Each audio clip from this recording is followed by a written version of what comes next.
வணக்கம், நான் ஜெஃப்னா மேரி. வாங்கோ வீடியோக்குள்ளே போகலாம்.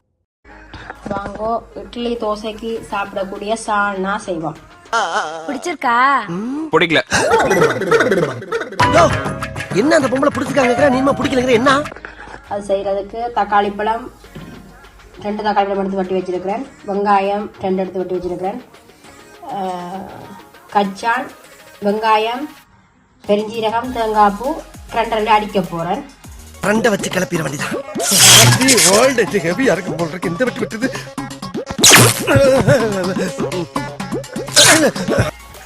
பெருஞ்சீரகம், அன்னாசி பூவில் பட்டை, ஏலக்காய் எடுத்து வச்சிருக்கிறேன். இஞ்சி பூண்டு பேஸ்ட், மிளகாத்தூள் எடுத்து வச்சிருக்கிறேன். இப்போ இவ்வளோத்தையும் போட்டு நாங்கள் கிரைண்டரில் அடிப்போம்.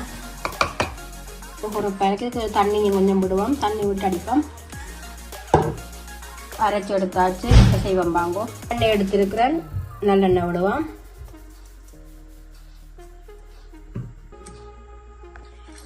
பெருஞ்சீரகம் போடுவோம். பட்டை, அன்னாசி பூவில் ஏலக்காய் போடுவோம். வெங்காயம் போடுவோம்.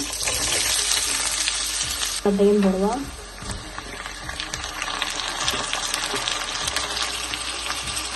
ஒரு டீஸ்பூன் உப்பு போடுவோம். உப்பு போட்டால் வெங்காயம் கருவேப்பிலை நல்லா வதங்கும். அதுக்காக ஒரு டீஸ்பூன் உப்பு போடுவோம்.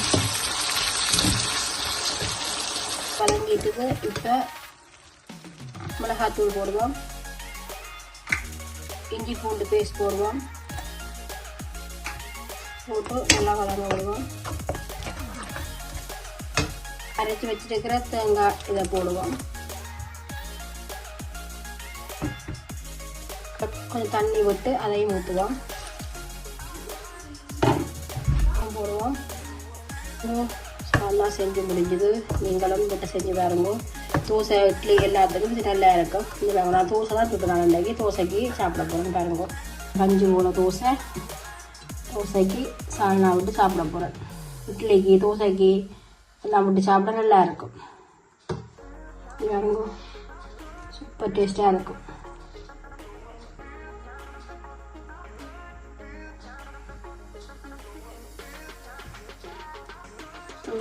நல்லா இருக்கு. நீங்களும் வீட்டில் செஞ்சு சாப்பிடுங்க.